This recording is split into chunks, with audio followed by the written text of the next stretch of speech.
ভারত সিরিজের টেস্ট দলে নতুন মুখ জাকের আলী অনিক। এর আগে ওয়ানডে এবং টি-20তে ডাক পেলেও টেস্টে এবারই প্রথম ডাক পেলেন জাকের আলী অনিক। কেন দলে নেওয়া হয়েছে সেই ব্যাখ্যাও দিয়েছেন জাতীয় দলের নির্বাচক হান্নান সরকার। সম্প্রতি পাকিস্তান সফরে পাকিস্তান শাহিজ দলের বিপক্ষে বাংলাদেশ এ দলের হয়ে 172 রানের এক ঝলমল ইনিংস খেলেছেন জাকের। মূলত সেই ইনিংসই যেন তার জাতীয় দলের টেস্ট ফরম্যাটের দরজাটা খুলে দিয়েছে। এর আগে ঘরোয়া ক্রিকেটেও জাকেরের সাফল্য ছিল অনেক। এছাড়া ভারত শহরে মিডল অর্ডারে একজন বাড়তি প্যাটার্ন নেওয়ার পরিকল্পনাও ছিল নির্বাচকদের। সংবাদ সম্মেলনে জাকেরকে নেওয়ার প্রসঙ্গে নির্বাচক হান্নান সরকার জানিয়েছেন, সবগুলো প্ল্যানেই টেস্টে আমাদের শেষ দিকে শাহাদাত হোসেন দীপু ছিল।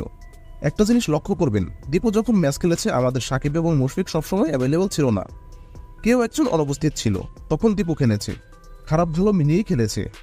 সাম্প্রতিক পারফরমেন্স এখানে আমরা বিবেচনায় নিয়েছি। দীপু অস্ট্রেলিয়া পাকিস্তানে খেলেছে, খুব সন্দেহ নেই। আন্তর্জাতিক ম্যাচে ফর্ম অনেক গুরুত্বপূর্ণ। দীপু আমাদের ভবিষ্যতের প্লেয়ার, আমাদের প্ল্যানের মধ্যেই রয়েছে, কাছ থেকেই রয়েছে।